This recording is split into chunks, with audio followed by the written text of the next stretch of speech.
ভার্জিনিয়ার আর্লিংটনে Aladdin রেস্টুরেন্টের grand opening অনুষ্ঠানের মাধ্যমে কমিউনিটির উল্লেখযোগ্য ব্যক্তিরা একত্রিত হন। দোয়া মাহফিলে অংশ নেন সম্মানিত আলেম, ইমাম, সাংবাদিক, কমিউনিটি অ্যাক্টিভিস্ট এবং বন্ধু ও পরিবারের সদস্যরা। Get to know the breaking news about Sharamat Hossain getting US visa. After 5th time denied, I get visa. That was the happiest day ever I had. এমনও হয়েছে আমাদের একটা বিশাল করে বিয়ে হয় এখানকার ছেলে মেয়েদের, এবং বিয়ের পরে আমরা যখন খেতে বসি ওই পাকিস্তানি বা ইন্ডিয়ান ফুডটা খুব দুঃখ লাগে যে কেন আমরা বাংলাদেশি খেতে পারছি না, বাঙালি বিরিয়ানিটা রোস্টটা কেন নাই। তো এটা ইনশাল্লাহ আমরা একটা রেস্টুরেন্ট যে আছে তারা অনেক কষ্ট করে আর তারপরে দোয়া করবেন যেটা আমাদের এটা সাকসেসফুল।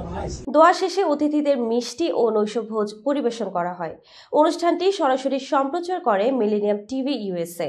রেস্টুরেন্টের পক্ষ থেকে মিলেনিয়াম টিভি ইউএসএ এর কর্ণধার ডক্টর নূর মোহাম্মদ তোফাজ্জলকে বিশেষ ধন্যবাদ জানানো হয়। টেলিভিশনের সপ্তাহে এখানে আমাদের ডক্টর নূর মোহাম্মদ তোফাজ্জল এখানে আছেন, একটা করতালি দিন ওনাকে প্লিজ।